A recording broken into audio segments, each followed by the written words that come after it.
Woo, what's up, Patreons? I tried to do this video another way, but I kept getting flagged for content that didn't belong to me, belonged to the National Basketball Association. And it's clear they didn't want that up. So anybody who got a chance to see that before it was flagged to death, and I had to go and change everything. That's why things end up coming out later than they should have. But we're still here. So let's give you what you wanted. This is the truth behind the lie that is the Chicago Bulls. Now, first off, we have to go to what started it, the Jordan era. The Michael Jordan era and Jordan's becoming a superstar of the league. The NBA was taken by storm. He was a marketing cesspool for the league as far as generating money for all teams and owners. And trying to get that man to a championship was the next step. It was supposed to go Dr. J handing it over to Bird and Magic, and Bird and Magic is basically going to hand it over to no one other than Michael Jeffrey Jordan. That's the way it was supposed to go. The way the NBA planned it. But unfortunately, there was this little bitty thing in Detroit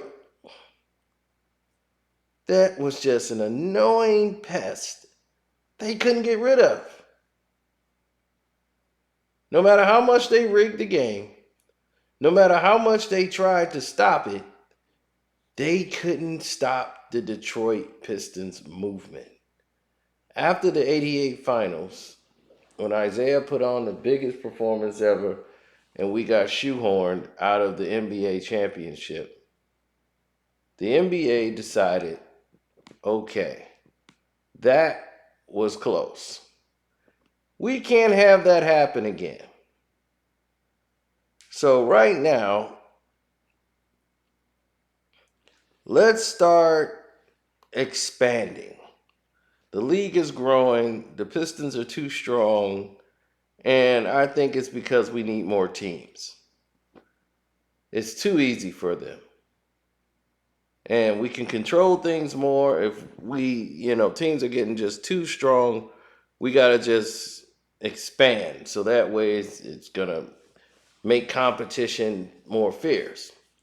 So in 1988, they decided that they wanted to go ahead and expand.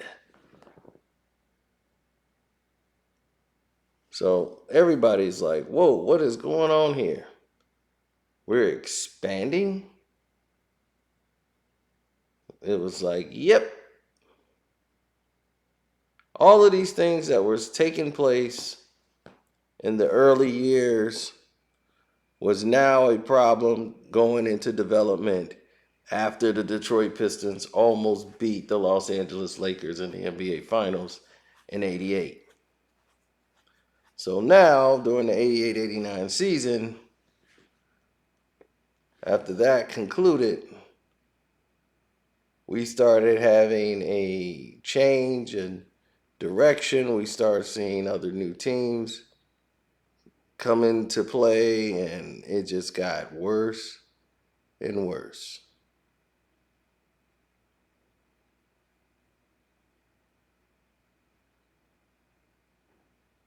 Well,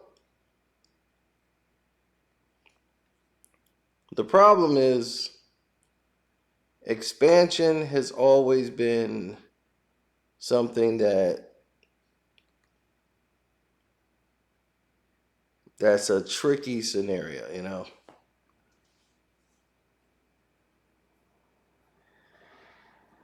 Because you had the Charlotte Hornets and the Miami Heat. They came in 1988, right? So when the Charlotte Hornet and Miami Heat came in at the same time, that was the initial introduction into the screw job and taking players away. So during that era, the Chicago Bulls was slated to lose Horace Grant or Scott Pippen. One of those two was supposed to have been taken in the expansion draft that was coming up. The Bulls did not. They think they got rid of Dave Corzine or somebody. They kept Corzine. They got rid of somebody. I just can't remember the name right now. I know Reggie Theus went in the draft, and everyone had to give up their players, from all these different teams, people that you couldn't protect. Then the very next year, they had another draft. 2 years, back-to-back expansion drafts. 4 new teams in 2 years. Pistons win the championship, but now you've introduced the Timberwolves and the Orlando Magic. So that's 4 new teams you've managed to take away. You managed to take away Rick Mahorn off of the Pistons after he just won an NBA championship. You take him and snatch him off the team in the expansion draft. They said, well, you're going to have to lose either Sally or Mahorn. So they had to protect everyone except for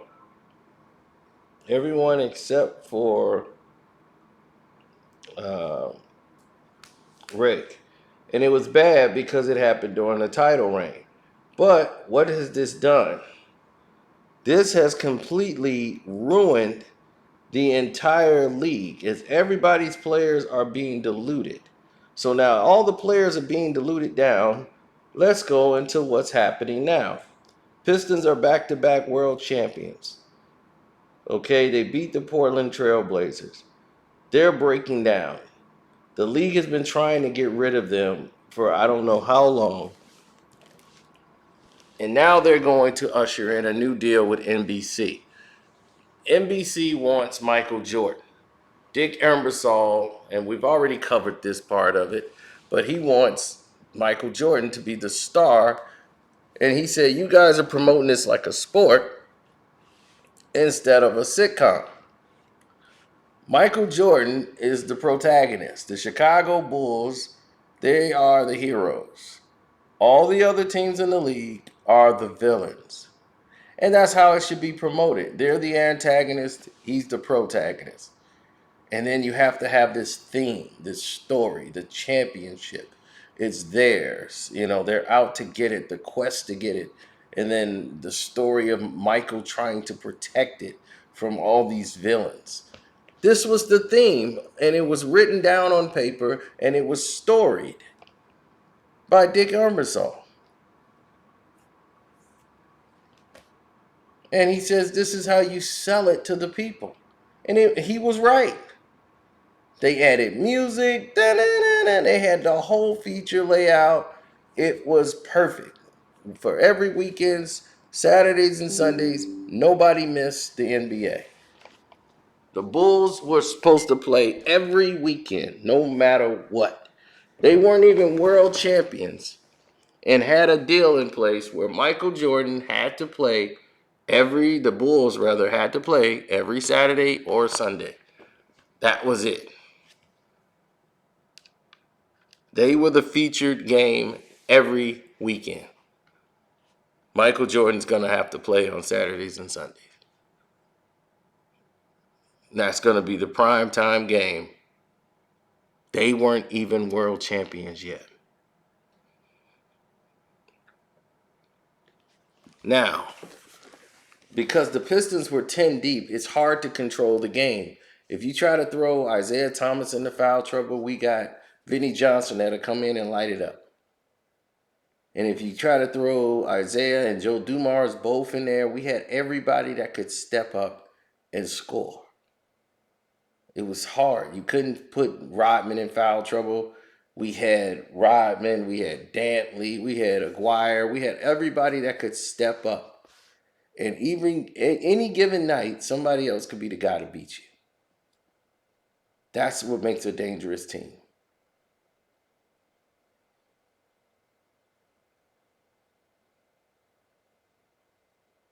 That's what makes a team essential. Now,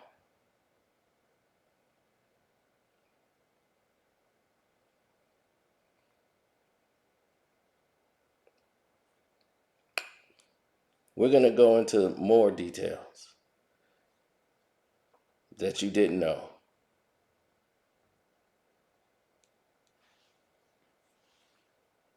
Now, the Atlanta Hawks decided all of a sudden, out of the blue, not to sign Cliff Livingston. Now, Cliff Livingston was once a Detroit Piston, but he was so goofy, they got rid of him. He wasn't serious enough. Thought he was very immature. So they shipped him to Atlanta, where he played in Atlanta for 6 years and basically was silly over there. But he was a good role player. But as his years started to decline, in the twilight of his career, the Atlanta Hawks said, okay, we're just going to move along from Cliff Livingston. He had only played in, I want to say, he played 75 games that year, but he only started 5. He became a bench player. And they wanted him to anchor, basically just coming off the bench. He's a bench guy. The Chicago Bulls go out and acquire the rights to Cliff Livingston. The team that wanted to get Cliff Livingston, who was an undrafted free agent, right? Undrafted, unrestricted, rather, free agent. He chose to sign with the Chicago Bulls. He said, you get to play with Michael Jordan. And he said, man, I have an offer on the table right now where I could join the Knicks, who was great. The Boston Celtics wanted him to come off the bench, where he could play with Larry Bird. But the NBA didn't want him to take that deal. So the Boston Celtic deal just disappeared. Red Auerbach didn't know what happened, but it was a lie going back saying that they didn't want Cliff Livingston.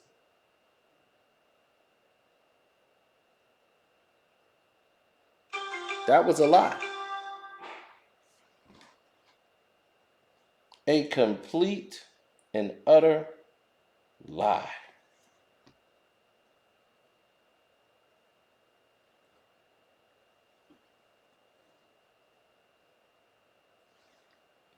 Red Auerbach wanted to get Cliff Livingston to sign with them, and they were going to have him come off their bench. The Celtics were reborn. All the pressure and the weight wasn't going to be on Larry Bird anymore. They had a bunch of young talent with Reggie Lewis and all these other players on their team. They were ready to make a run for an NBA championship. And they were better than Detroit. Now, we were better than them if we were healthy. But the way we weren't ready. But that's not here nor there. In the 1990-91 season, it got back to his agent that Boston was no longer interested in Cliff Livingston. So that left the Knicks and the Bulls. Livingston chose to join Michael Jordan in the Chicago Bulls. Wow. Right? The things they don't tell you. So,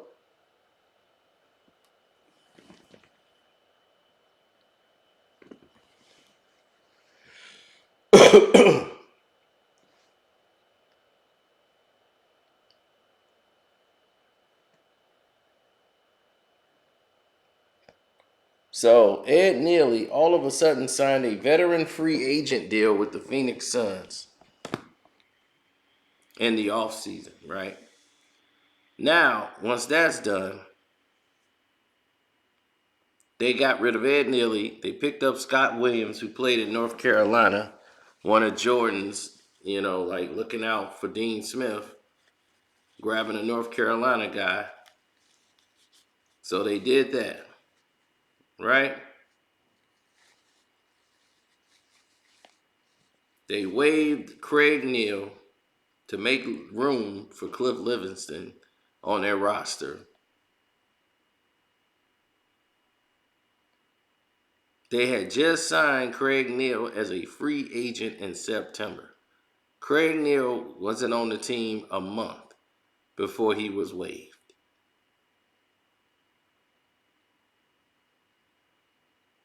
They had Jeff Sanders on their team, who they traded to the Miami Heat for a second-round draft pick, and they had another second-round draft pick traded to Chicago for a conditional exercise.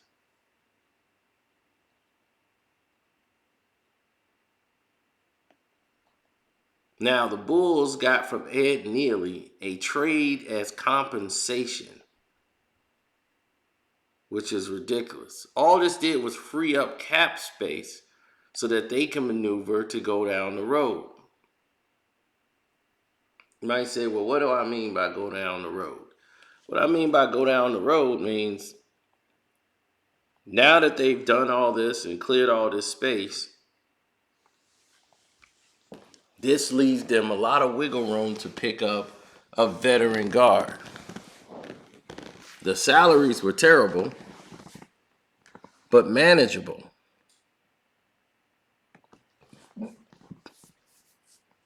Scottie Pippen was the 5th highest paid person on the team. Stacey King was getting $1 million a year. Hell, I was making more than 4 players on the Bulls. Not at that time. I'm talking about like right now. So that lets you know how the salaries were back then. So guys was really playing. And now you look at what was the league looking like at the time. Well, I'm going to tell you like this. It wasn't pretty. Now that they got their move, they're on NBC. Michael Jordan is going to be the face of the Bulls. This is it. Everybody know what time it is.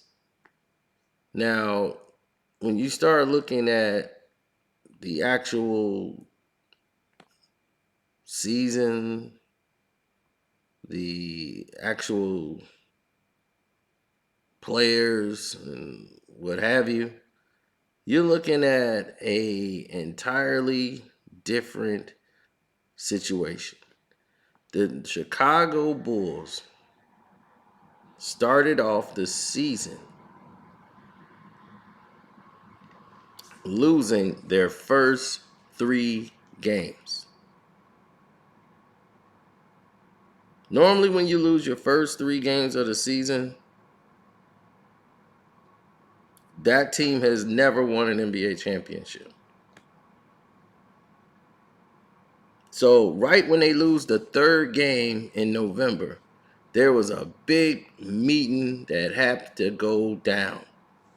They barely beat the Timberwolves in Minnesota to get their first win of the season. They barely got that victory. So the Bulls decided, we got to make changes. Now, in this season, Michael Jordan was furious. He was absolutely furious. They lost to Charles Barkley and Rick Mahorn the first game of the season. thump and bump, tore them up. Barkley and them won the game. They just couldn't believe they lost that game. The Washington Bullets game, they lost by a point. That was more than Michael could bear. The Celtics game, they lose to Boston, who's definitely trying to show the Bulls that the Celtics are back. So now they're 0-3. They beat the Timberwolves. They are now 1-3. They play Boston again and blow Boston out by 20 points. Now they feeling okay. They feel like we're in the driver's seat. They go to Utah. They get a 2-point victory off some BS calls. Then they lose to the Golden State Warriors and get blown out.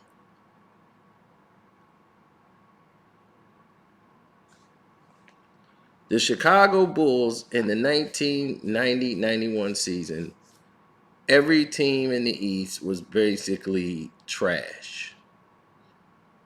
They were trash. There was no teams in the East that was even worthy. There were 3 teams in the entire East that won 50 games or more. There were no good teams in the East. They were all depleted from 2 drafts. 4 teams in 2 years have depleted the majority of these teams across the league. They had a couple of their star players mixed with a bunch of new players that they're trying to get to know. John Starks had just basically milk behind his ears, just got to the Knicks. They weren't ready. They had Oakley, they had Wiggins, and they had Ewing, but they had no bench. They had no direction on where they were going to go. They didn't have Pat Riley yet. He was just getting warmed up to get to the Knicks and start turning them into what he wanted them to look like.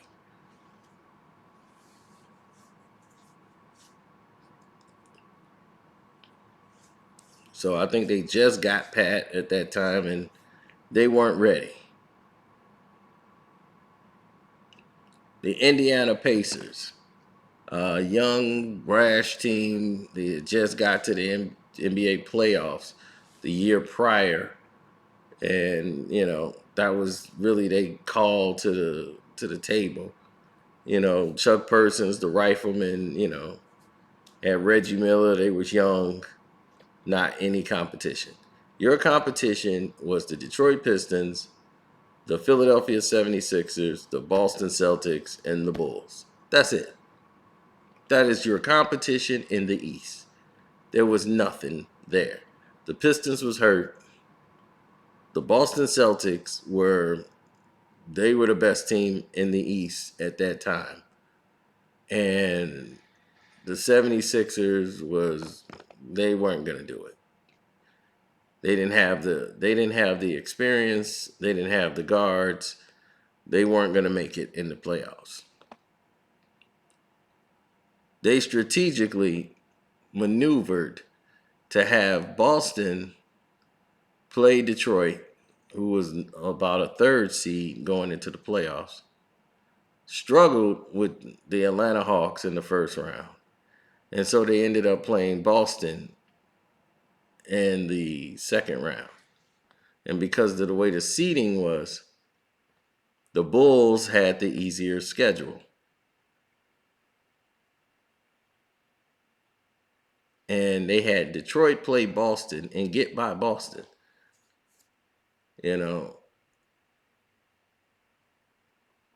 And that was ridiculous. Boston should have won that series. They got completely jobbed because they wanted Michael to beat Detroit. And if they didn't beat the Pistons that year, they didn't face the Pistons got eliminated. And they never got a chance to face them. This would never have been the transition that they wanted for the NBA. It had to go down this way. Put them on the grand stage, the defending champions, and Michael has to do it. It's the storyline. That's why the walking off the court meant so much to Dick Ebersol than anything. There was no ending to his story. Like, that chapter didn't end right. They messed up my ending. When before, people walked off, nobody gave a damn. He's like, okay, you won, you won. Now they're making it look like the biggest thing of all times that the Pistons walked off on him. It's disgusting. So now that everything was the way it was, the layouts, people's thoughts, their ambitions, it was pretty obvious to me that you started to see the wear and tear on everybody's face. You start to see the Pistons was not there, and they were going to wipe them out. But if the Pistons was healthy, they would have had the Bulls. The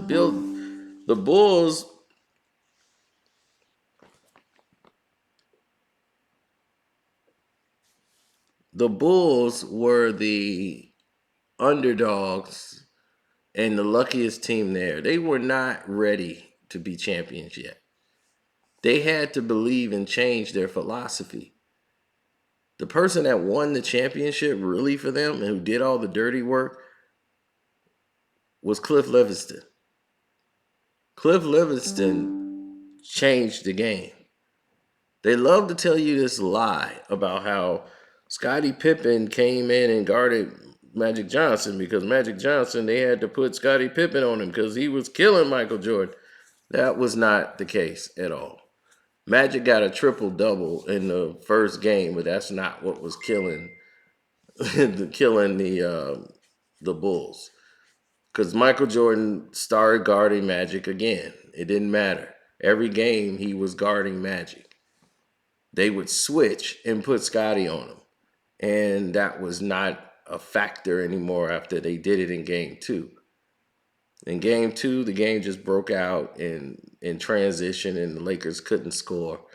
James Worthy was hurt. So that slowed the team down tremendously. And that's what ruined the entire series. You had a hurt James Worthy, and they wanted to put them in there, and they cheated to put. They put in the Lakers in the finals as well. Cheated the Portland Trailblazers out of it, who was the best team in the NBA. You had 6 teams in the West with over 50 wins. 6. The West was the hardest the hardest division, and it had ever been in its life. It was the best. Everybody from San Antonio to Utah, everybody had 50 wins. It was crazy. Absolutely nuts. The first time the Pistons played the Bulls was December 19, 1990. The Pistons was healthy. The Bulls was healthy. Blew them out 105-84.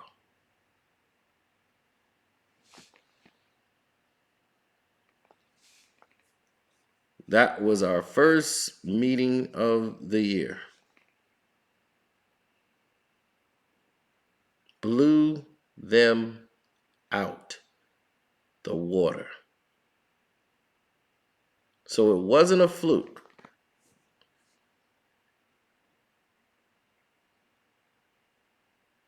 Horace Grant had 7 points. Scottie Pippen had 4. Cartwright had 9, and Paxson had 6. Jordan had 33, and we shut down everybody. No other Bull had double digits.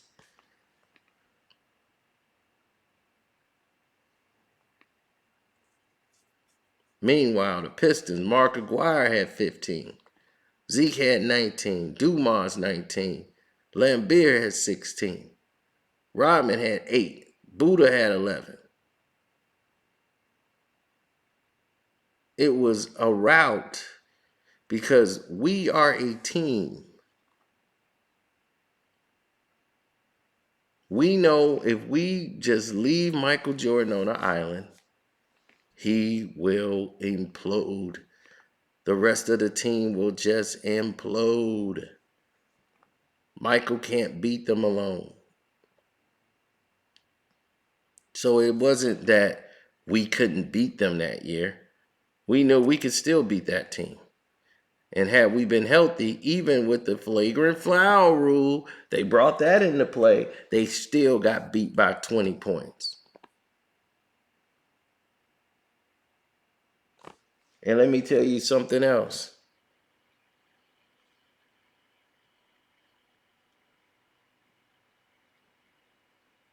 Just so we're clear, the NBA knew they were going to have to help the Bulls more than they thought. The Bulls were not ready for Detroit. But when Detroit got injured, oh, buddy, Isaiah went down and missed months because he had to have surgery on his shooting on his wrist. That was the season. So they were never better than us. This is the lie that has been told to you, the general public. They had a lot of bestowed luck.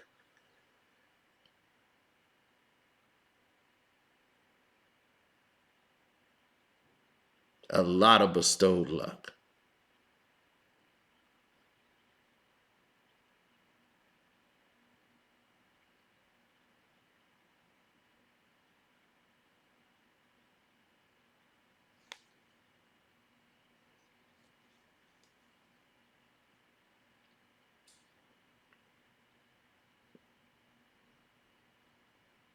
Well, Isaiah came back almost like a week before the playoffs. Like it was like 1 week before the playoffs, he came back against the Chicago Bulls. And he played in that game, and we beat the Bulls like 95-91. But before that, the Bulls had lost to the Spurs, who had won 50 games that year. The Boston Celtics, who had won 50 games that year.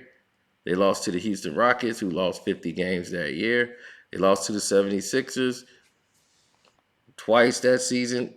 They even lost to the Pacers that season, who didn't have a record. They lost to San Antonio again. They lost to the Lakers.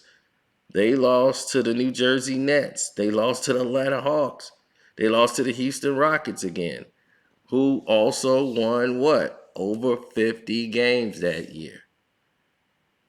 They wouldn't have probably beat the Lakers had James Worthy been healthy. If Big Game James, in that last game, Byron Scott and Worthy both were out. They didn't even play the last game. They both was injured. The team had gotten old. And this started the lie that was the Chicago Bulls. Now, this ends part one. We will get into the second season, the untouchable season, when they actually won 72 games and set, no, they won like 68 games. And this is the team that Michael Jordan says was his favorite team out of all the teams, which wasn't the 96 team that you thought. This is the 92 Bulls. We'll tackle that on the next one. See y'all.